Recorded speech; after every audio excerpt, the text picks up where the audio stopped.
যে কথাগুলো বললাম, মহান আল্লাহ অদৃশ্য, ফেরেশতারা অদৃশ্য, জান্নাত জাহান্নাম অদৃশ্য, হাসরের ময়দান অদৃশ্য।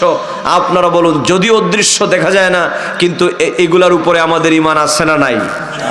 এরকম নয়, ঈমানি কথা এরকম নয়, আওয়াজ দিয়ে বলেন আছে না নাই? এবার আসেন, আল্লাহর উপরে আমাদের ঈমান আছে, কিন্তু জীবনে দেখছেন? কথা বলেন, দেখছেন? না দেখে বিশ্বাস করার নামই ঈমান। এখন আসেন, আমি এই জায়গায় দুই একটি কথা আপনাদেরকে না বললেই নয়। ইমানদার মুমিন মুসলমান সফলতার জন্য প্রথমত কাজ হলো অদৃশ্যের উপর ঈমান আনা। এবার আসেন, অদৃশ্য হচ্ছেন আমার আল্লাহ পাক। আল্লাহ আছে না নাই, এই প্রশ্ন বহু পুরাতন, এটা নতুন নয়। যুগে যুগে এক শ্রেণীর নাস্তিক আর বেঈমানেরা আল্লাহ নাই বলে ওরা বলেছে, আর এক শ্রেণীর ইমানদার মুমিন মুসলমানেরা আল্লাহ আছেন বলে তাদের মুখ্যম জবাব দিয়েছেন। আপনারাও একটু আওয়াজ দেন, আল্লাহ একজন আছেন, এই বিশ্বাস আমাদের কলিজায় আছে না নাই? ডান হাত তুলে বলেন, আছে না নাই? বলেন আল্লাহু আকবার। মাশাআল্লাহ, এই তো বোঝা গেল যে আমরা রহমানিয়া দরবার শরীফে আছি। আমি ছোট্ট একটা উদাহরণ দিই, আল্লাহ যে আছেন। আল্লাহর পরিচয় বলতে গেলে তো সারা রাত চলে যাবে। আমার দেশের জাতীয় কবি, কবি সম্রাট কবি কাজী নজরুলের নাম আপনারা শুনছেন মিয়া ভাই? এই এখানে কিন্তু পুলিশ আছে, এই দেখ পুলিশের গাড়ি, ধরাই দিব, একেবারে থানায় নিয়ে যাবো, জানোস নি? বাবা কথা বলিও না, এই পোলাপান কথা বলিও না, চুপচাপ থাকো। আমার দেশের জাতীয় কবি, কবি সম্রাট কবি কাজী নজরুলকে একদিন এইরকম নাস্তিক প্রশ্ন করছে, কই কবি নজরুল, কি শুধু মিয়া খালি আল্লাহ আল্লাহ করো, কই তোমার আল্লাহ আছে, একটু দেখাও তো দেখি। আচ্ছা বলুন তো দেখি, প্রশ্নটা কি খুব সহজ না কঠিন? একটু আওয়াজ দেন, সহজ না কঠিন? আমার তো মনে হয় আপনাদেরকে যদি এরকম কেউ বলে, আপনি এর দলিল প্রমাণ দেওয়ার দূরে থাক, মারবেন এক থাপ্পড়, বেটা বেয়াদব, আমরা আল্লাহরে মানি, তোরে কি দেখাই দইব নাকি? কথা কর না, ঠিক কিনা? কিন্তু কবি কাজী নজরুল তো জাত কবি, তিনি একটু রাগত হন নাই, চতুর্দিকে তাকাচ্ছেন আর মনে মনে ভাবতেছেন, আল্লাহ আমাকে একটা সুযোগ দাও, নাইলে এই বেঈমান সারা জীবন বলবে মুসলমানদের কবিরে প্রশ্ন করেছিলাম কিন্তু আমাকে জবাব দিতে পারে না। ও হাত্রাপাড়ার জনগণ, আমার যুবক বন্ধুরা, আমার মুরব্বী বাবাজিরা, পর্দার শ্রদ্ধেয় মা এবং বোনেরা, মনে রাখবেন, এই পৃথিবীর মধ্যে যারা আল্লাহ পাকের গোলামি করে আর আমার আল্লাহ পাকের গোলামি করার জন্য যারা নিবেদিত হয়ে যায়, আল্লাহর হাবিবের গোলামি যারা করে, এই পৃথিবীর মধ্যে কোনো বেঈমান, কোনো মুশরিক মুনাফিক, এই পৃথিবীর কোনো কাফের ইমানদার মুমিন মুসলমানদেরকে প্রশ্ন করে আটকায় দিবে, সেটা তো আল্লাহ পাক বরদাস্ত করতে পারবেন না। ইমানদার মুমিন মুসলমানদেরকে এই পৃথিবীর কোনো বেঈমান যাতে লাঞ্ছিত না করে, আমার মহান আল্লাহ পাক, আমার মহান রব, তিনি বলেন, বান্দারে আলাইসাল্লাহু কাফিন আবদা, আলাইসাল্লাহু কাফিন আবদা। এই পৃথিবীর মধ্যে আমার নেককার পরহেজগার বান্দা যারা হয়ে যাবে, ইমানদার মুমিন বান্দা যারা হয়ে যাবে, তাদেরকে পৃথিবীর কোনো সাহায্যের প্রয়োজন নাই, আমার গোলামদের জন্য আমি আল্লাহ যথেষ্ট আছি। আল্লাহু আকবার, বলো আল্লাহু আকবার। এই বিশ্বাস আমাদের ভিতরে আছে না নাই? আয় যুবক, আওয়াজ দিয়ে বলো, আছে না নাই? এই বিশ্বাস নিয়ে বাড়ি যাও, একজন ইমানদার মুমিন মুসলমানের জন্য আল্লাহ যথেষ্ট। বিকাফিন আবদা, হ্যাঁ, আলাইসাল্লাহু বিকাফিন আবদা, আমি আমার বান্দাদের জন্যই যথেষ্ট। সুবহানাল্লাহ বলেন।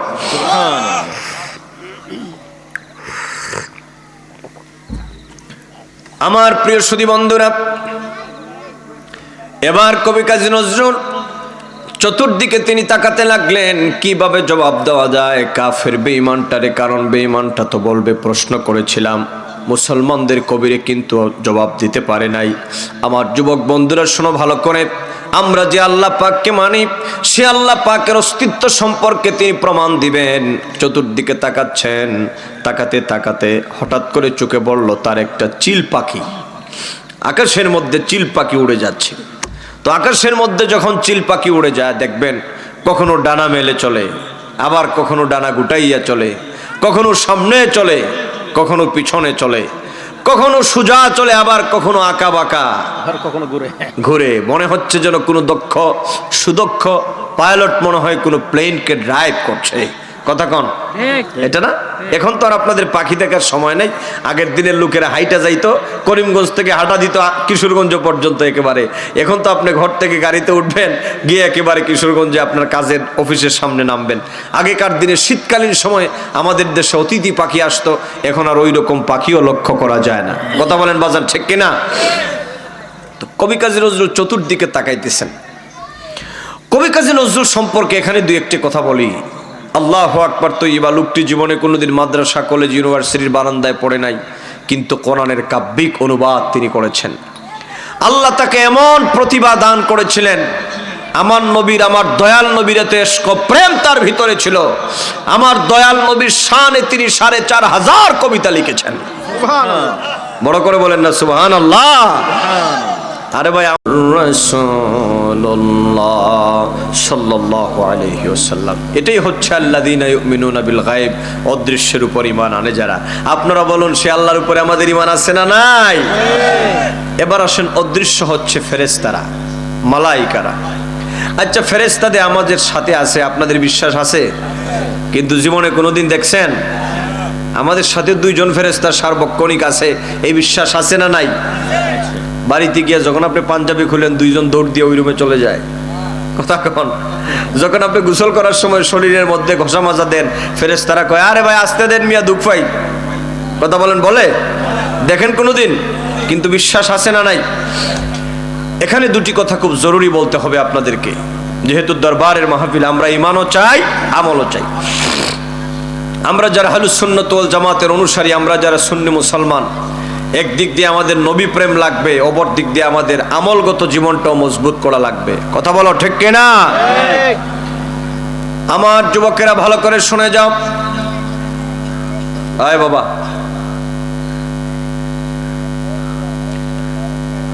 আমার যুবকেরা ভালো করে শোনো। এই পৃথিবী আমাদের চিরস্থায়ী থাকার জায়গা নয়। অপর্দানিসীন মা বোনেরা, এই রহমানিয়া দরবার শরীফের মধ্যে গভীর রাতে যারা এসেছেন, আমার যুবক বন্ধুরা, মুরব্বী বাবাজিরা, ভালো করে শোনেন। এই পৃথিবীর মধ্যে আল্লাহ পাক আমাদেরকে সৃজন করার পর এমনি এমনি আল্লাহ পাক আমাদেরকে ছেড়ে দেন নাই। আল্লাহ পাক তিনি বলেন, বান্দারে, এই পৃথিবীর মধ্যে আমি তোমাদেরকে সৃষ্টি করার পরে তোমাদের প্রত্যেকটা কর্ম যেন রেকর্ড করা হয়, এই জন্য আমি আল্লাহ পাক লিপিবদ্ধ করার ব্যবস্থা করে দিয়েছি। আল্লাহ পাক তিনি বলেন, বান্দারে তোমরা শুনে রাখো, মা ইয়ালফিযু মিন কাওলিন ইল্লা লাদাইহি রাকীবুন আতীদ। এই পৃথিবীর মধ্যে যা তোমরা করো না কেন রে বান্দা, ও বান্দা, পৃথিবীর মধ্যে তুমি কোথায় কি করতেছ না করতেছ, এই যে আজকে আপনারা হাতরা পড়া গভীর রাতে আপনার এই মাহফিলের মধ্যে বসেছেন, আমার বাবাজিরা মনে রাখবেন, এইগুলো আল্লাহ পাকের দরবারে লিপিবদ্ধ করা হচ্ছে। এই পৃথিবীর মধ্যে আপনার দিন কোথায় কাটে, রাত কোথায় কাটে, এই পৃথিবীর মধ্যে আপনি কোন জায়গার মধ্যে বিচরণ করেন, আপনি কোথায় আপনার অবস্থান, কি কথাবার্তা আপনি বলেন, সবগুলাকে আল্লাহ পাকের পক্ষ থেকে লিপিবদ্ধ করার ব্যবস্থা করা হয়েছে। আল্লাহ পাক বলেন, বান্দারে, এই পৃথিবীর মধ্যে লিপিবদ্ধ করবেই, এটা আমি আল্লাহ পাকের বিধান। কিরামান কাতিবিনা ইয়ালামুনা মা তাফআলুন। দুইজন লিপিবদ্ধকার তোমাদের প্রতিনিয়ত তোমাদের কর্মগুলাই লিখতেছেন। কথা বলেন, এই বিশ্বাস আমাদের ভিতরে আছে না নাই? তাহলে আমার বাবাজিরা বলুন, আপনি যে মিথ্যা কথা বললেন, আপনি যে ওয়াদার খেলাফ করলেন, আপনি জেনা ব্যভিচারের জায়গায় যাচ্ছেন, ও যুবক তুমি মদের আড্ডায় যাচ্ছ, এই পৃথিবীর মধ্যে সুদ খাচ্ছ, ঘুষ দিচ্ছ, এই পৃথিবীর মধ্যে নামাজ পড়ছো না, আল্লাহ এবং রসুলের গোলামি করছো না রে যুবক, ভালো কাজ ছেড়ে তুমি মন্দ কাজের দিকে ধাবিত হয়ে যাচ্ছ। যুবকরে মনে রাখবা, সবগুলা তোমার আমার লিপিবদ্ধ করা হচ্ছে। ও আমার মুরব্বী বাবারা, একবার একটু চিন্তা করে দেখেন, এই পৃথিবীর মধ্যে আপনি যদি জানেন আপনার পিছনে করিমগঞ্জের থানার, সে ফর এক্সাম্পল বুঝানোর জন্য বলি, আপনি যদি জানেন আপনার পিছনে পিছনে পিছনে, করিমগঞ্জ থানার ওসি সাহেব আপনার পিছনে 2 জন ইন্টেলিজেন্স ফোর্স লাগাই দিয়েছেন, 2 জন ডিবি পুলিশ লাগাই দিয়েছেন সিভিল ড্রেসে। মানে তারা আপনাকে ফলো করে, আপনি কি করেন না করেন, কোথায় যান, কি বক্তৃতা করেন, কিভাবে চলন বলন আপনার পিছনে লাগাই দিয়েছে। আপনি যদি জানেন 2 জন ডিবি পুলিশ সার্বক্ষণিক আপনার পিছনে পিছনে কাজ করতেছে, তাহলে আপনি বলেন আপনার চলন বলন কি যেটা ইচ্ছা সেটাই হবে না? খুব সাবধানতার সাথে হবে, খুব সাবধানতার সাথে হবে। ও মুরব্বী বাবাজিরা, কিন্তু আমাদের দুর্ভাগ্য, দুনিয়ার থানা পুলিশের লোকদেরকে আমরা ভয় পাই, দুনিয়ার গোয়েন্দা সংস্থার লোকদেরকে আমরা ভয় পাই, কিন্তু আমার মহান মালিক, আমার মহান আল্লাহ পাক 2 জন ফেরেশতাদেরকে যে সার্বক্ষণিক আমাদের পিছনে পিছনে লাগাই দিয়েছেন, কোথায় কি বলি আর কোথায় কি করি না করি সবগুলা তালিকাবদ্ধ করা হচ্ছে, রেকর্ড করা হচ্ছে, ভিডিও ফিল্মের মতো করা হচ্ছে। আর ভয়াল ময়দানে মাহশরে আল্লাহ পাকের সামনে ওই ভিডিও ফিল্মগুলাকে দেখানো হবে। কিন্তু আমাদের বড় দুর্ভাগ্য, আমরা এই ভয় আমাদের ভিতরে জাগে না। আল্লাহ পাকের ভয়ে আমরা আল্লাহর নাফরমানি কাজ থেকে বাঁচতে চাই না। এই জন্য আমার বাবাজিরা, ও আমার মুরব্বী বাবাজিরা, এই দরবার শরীফ থেকে, রহমানিয়া দরবার শরীফ থেকে আজকে প্রথম যেই শিক্ষাটা বাণী নিয়ে যাবেন, পীর সাহেব হুজুরের দরবারে এসেছেন, পীর সাহেবের হাতে শুধু বায়াত গ্রহণ করলেন, এটা দিয়েই শেষ নয়। এই দরবার শরীফের মাহফিল থেকে আপনি একটা সবক বাণী নিয়ে যান। আজকে থেকে আমরা যত জীবন বাঁচবো চেষ্টা করব যেন আল্লাহ পাকের নাফরমানি কোনো কাজ না হয়। কথা কোন ঠিক কিনা? কারণ দুনিয়ার জীবন কয়দিন ও যুবকরে, দুনিয়ার জীবন কয়দিন? 50 বছর, 60 বছর, 70 বছর। ও আমার মুরব্বী বাবাজিরা, আপনারা বলুন, পৃথিবীর মধ্যে কোনো মানুষ যদি এই ভয় যদি তার ভিতরে থাকে যে আমার প্রত্যেকটা কাজ আল্লাহ পাকের দরবারে লিপিবদ্ধ করা হচ্ছে, একটা চোর যদি তার ভিতরে এই ধারণা যদি থাকে আমার তো এই যে আমি চুরি করতে যাব, আমার এই কর্মটা তো লিপিবদ্ধ করা হচ্ছে, আপনারা বলুন চোর কি জীবনে কোনোদিন চুরি করতে পারে নাকি? কথা বলেন, পারে? মাশাআল্লাহ, মারহাবা। দরবারের পীর সাহেব হুজুর কিবলার আগমন, শুভেচ্ছা স্বাগতম বলেন, শুভেচ্ছা স্বাগতম। পীর সাহেব হুজুরের আগমন, হাফেজ মাওলানা মুখলিসুর রহমান আনসারী পীর সাহেব কিবলার আগমন জুড়ে বলেন মারহাবা। বুলাম জালালে কি ভাগতেছে নি? না, আসতেছে। আচ্ছা, গিয়া ঘুম যান, অসুবিধা নাই। ঘুমে গেলে তো আসতে পারবো না। আচ্ছা, একটু জিকির পড়েন, লা ইলাহা ইল্লাল্লাহ, লা ইলাহা ইল্লাল্লাহ, লা ইলাহা, লা ইলাহা ইল্লাল্লাহু মুহাম্মাদুর রাসূলুল্লাহ। তাড়াতাড়ি এসে পড়েন আমার ভাইয়েরা, ও যুবক বন্ধুরা, আমার মুরব্বী বাবাজিরা। তাহলে বলেন, একটা চোর যদি মনে মনে ভাবে যে আমি যে চুরি করব আরেকজনের বাড়িতে, ওইটা তো আমার লিপিবদ্ধ করা হচ্ছে। একটা জেনাকার বদকার যদি চিন্তা করে আমি যে জেনার আড্ডায় যাব, আমার তো ওইটা লিপিবদ্ধ করা হচ্ছে। একজন শরাবখোর, মদখোর, সে যদি চিন্তা করে আমি যে মদের আড্ডায় যাব, আমার তো ওইটা লিপিবদ্ধ করা হচ্ছে। আপনারা বলুন, এই ভয় যদি কোনো ব্যক্তির ভিতরে থাকে, ওই ব্যক্তিটা কি কোনোদিনও অন্যায় কাজ করতে পারবে নাকি? আওয়াজ দিয়ে বলেন, আওয়াজ দিয়ে বলেন, পারবে? এজন্য রে যুবক, ও আমার বাবাজিরা, এই রহমানিয়া দরবার শরীফ থেকে খৌফ এবং এই ভয়টা আপনাদের ভিতরে ঢুকায় দেওয়া হয়। আল্লাহর ওলিদের হাতে যারা বায়াত গ্রহণ করেছেন, আল্লাহর ওলিদের হাতে বায়াত গ্রহণ করলে পরে দুনিয়ার মধ্যে আপনি কিছু পান আর না পান, অবশ্যই তো আপনি পাবেন, পরকালীন জীবনও পাবেন। কিন্তু আল্লাহর ওলিদের হাতের মধ্যে বায়াত গ্রহণ করার পর আল্লাহর ওলিরা তাজকিয়া নফসের জন্য আপনার কাজ করে, মানে আপনার পাগলা ঘোড়াটাকে, লাগামহীন ঘোড়াটাকে যেন আপনি শাসন করতে পারেন, আপনার কল্পটা যেন আল্লাহর প্রতি ঝুঁকে যায়, আল্লাহর দিকে মুতাওয়াজ্জ হয়, আল্লাহর খৌফ এবং ভয় আপনার ভিতরে যেন পয়দা হয়। এই জন্য পিসাবরা সদা সর্বদাই তালিম দেন। কথা বলেন ঠিক কিনা? এই জন্য আমার বাবারা, আজকের মাহফিল থেকে প্রথম যেই সবক আমরা নিয়ে যাব, আল্লাহ পাকের ভয় ভীতি অন্তরের মধ্যে নিয়ে আমরা পাপ কাজ থেকে বিরত থাকার চেষ্টা করব। আর আল্লাহ পাক বলেন, বান্দা শুনে রাখো, এই পৃথিবীর মধ্যে আমার ভয় অন্তরের মধ্যে নিয়ে যারা পাপাচার, বেবিচার, দুনিয়ার সমস্ত অন্যায় কর্ম থেকে যারা বেঁচে থাকবে, ওয়ালিমান খাফা মাকাম রাব্বিহি জান্নাতান ফাবিআই আলাই রাব্বিহি রব্বিকুমা তুকাযযিবান। আমার সাথে সকলে গভীর রাতে হৃদয় থেকে আমার সাথে তেলাওয়াত করুন, ফাবিআই আলাই রব্বিকুমা তুকাযযিবান। আল্লাহু আকবার বলেন। আল্লাহ পাক বলছেন, আমার ভয় ভীতি অন্তরের মধ্যে নিয়ে যারা পৃথিবীর পাপাচার থেকে বেঁচে থাকবে, আমি আল্লাহ পাক তাদের জন্য 2টি জান্নাতের ব্যবস্থা করে দিব। সুবহানাল্লাহ বলেন। আমরা জান্নাতে যেতে চাই কিনা? ডান হাত তুলে বলেন, চাই কিনা? বলেন আল্লাহু আকবার। আর পরকালীন জীবনে যদি আমরা জান্নাত পাই, এটাই হবে আমাদের সবচেয়ে বড় সফলতা। কথা কোন বাজান, ঠিক কিনা? এর চাইতে বড় সফলতা হতে পারে? হতে পারে না। এজন্য আল্লাহর ভয় ভীতি অন্তরে নিয়ে আমরা দুনিয়ার পাপাচার থেকে বেঁচে থাকবো। বলেন ইনশাআল্লাহ। এরপরে আসেন আমার বাবাজিরা, ও মুরব্বী বাবাজিরা, আমার যুবক বন্ধুরা, এই যে ফেরেশতারা আমাদের কাঁধের মধ্যে আছে, এই ফেরেশতারা তোমার আমার সব ডায়েরিগুলো লিপিবদ্ধ করছে। ভয়াল হাসরের ময়দান আমরা দেখতে পাই না, কিন্তু হাসরের ময়দানের প্রতি আমাদের ঈমান আছে না নাই? একটু তাড়াতাড়ি বলেন, আছে না নাই?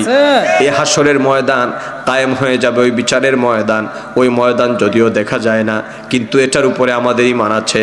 এজন্য আমরা ঈমানের কালিমার মধ্যে পড়েছি, আমানতু বিল্লাহি ওয়া মালাইকাতিহি ওয়া কুতুবিহি ওয়া রুসুলিহি ওয়াল ইয়াউমিল আখির ওয়াল কদর خيره وشره من الله تعالى والبعث بعد الموت। জুড়ে বলুন আল্লাহু আকবার। পারেন না সকলে? পড়েন, ঈমান তাজা হবে, গুনাহ মাফ হবে। আমার সাথে পড়েন সবাই আওয়াজ দিয়ে, আমানতু বিল্লাহি ওয়া মালাইকাতিহি ওয়া কুতুবিহি ওয়া রুসুলিহি ওয়াল ইয়াউমিল আখির ওয়াল কদরি খায়রিহি ওয়া শাররিহি মিনাল্লাহি তাআলা ওয়াল বা'সি বা'দাল মাউত। জুড়ে বলুন আল্লাহু আকবার। এই যে আমরা ঈমান আনলাম ওয়াল ইয়াউমিল আখির, এই যে ইয়াউমে আখির মানে হচ্ছে পরকাল দিবস। ও যুবক বন্ধুরা, মুরব্বী বাবাজিরা, পর্দানিশীন মা এবং বোনেরা, এই হাসরের ময়দান এটা বড় কঠিন ময়দান রে বাবা। যে হাসরের ময়দান আমাদের সামনে অপেক্ষা করতেছে, ওই হাসরের ময়দানের বিচারক দুনিয়ার কোনো কোর্টের বিচারপতি হবে না। দুনিয়ার জজ কোর্ট বলেন, সুপ্রিম কোর্ট বলেন, এই পৃথিবীর যত কোর্ট আছে, দুনিয়ার যত কোর্ট কাছারি আছে, সব কিছুর বিচারকদেরকে বিচার কার্যের মধ্যে 100% শুদ্ধ হবে তা বলা যায় না। এখানের মধ্যে স্বজন প্রীতিও থাকতে পারে, কিন্তু আমার মহান রব, আমার মহান আল্লাহ, যিনি হচ্ছেন আলাইসাল্লাহু বিআহকামিল হাকিমিন, যিনি হচ্ছেন সকল জাস্টিসদের জাস্টিস, বিচারকদের বিচারক, সেই মহান মালিক আমার আল্লাহ পাক হাসরের ময়দানে বিচারক হবেন। এই জন্য আমরা প্রত্যেকটা নামাজের প্রত্যেকটা রাকাতেই একটা সূরা পড়ি আমরা। ফরজ বলেন, ওয়াজিব বলেন, সুন্নত বলেন, নফল বলেন, প্রত্যেকটা নামাজের মধ্যে আমরা একটা সূরা পড়ি। আপনারা বলুন ওই সূরার নাম কি? সূরাতুল ফাতিহা। এই সূরাতুল ফাতিহার মধ্যে আমরা কি বলি? আলহামদুলিল্লাহি রাব্বিল আলামিন। পড়ে যারা পড়েন আলহামদুলিল্লাহি রাব্বিল আলামিন আর রহমানির রহিম মালিকি ইয়াউমিদ্দিন। আল্লাহু আকবার। আমরা কি বলি? মালিক ইয়াউমিদ্দিন। আল্লাহ তুমি হচ্ছ পরকাল দিবসের মালিক। এই বিশ্বাস আমাদের ভিতরে আছে না নাই? আস্তে কবেন না, আওয়াজ দিয়ে বলেন, আছে না নাই? বাজান, এই বিশ্বাস যদি আমাদের ভিতরে থেকেই থাকে, তাহলে তো এই পৃথিবীতে আল্লাহর নাফরমানির করার কথা নয়। এই বিশ্বাস যদি একজন ব্যক্তির ভিতরে থাকে, আল্লাহ এবং রসুলের গোলামি করার কথা, যে আমার হাসরের ময়দান সামনে আমার বিচার করা হবে। এই যে আজকের রহমানিয়া দরবার শরীফে আপনি এসেছেন, আমাদের পীর সাহেব হুজুর কিবলার হাতে আপনি বায়াত গ্রহণ করেছেন। আচ্ছা বলুন তো উদ্দেশ্যটা কি? আমার তো মনে হয় আপনারা বলবেন যে হুজুর আমরা আরামের ঘুমকে হারাম করে দিয়া এই গভীর রাতে দরবার শরীফে এসে বসেছি আল্লাহকে খুশি করার জন্য। কথা কন না ঠিক কিনা? আমার দয়াল নবীকে রাজি করার জন্য, ঠিক না বাজান? এবং ভয়াল হাসরের ময়দানে বিচার ফয়সালার দিবস যখন শুরু হয়ে যাবে ওই দিন যেন আল্লাহ পাক এই কাজগুলোর উসিলার জন্য আমাদেরকে মাফ করেন, এজন্য আমরা বসেছি। কথা কন না ঠিক কিনা?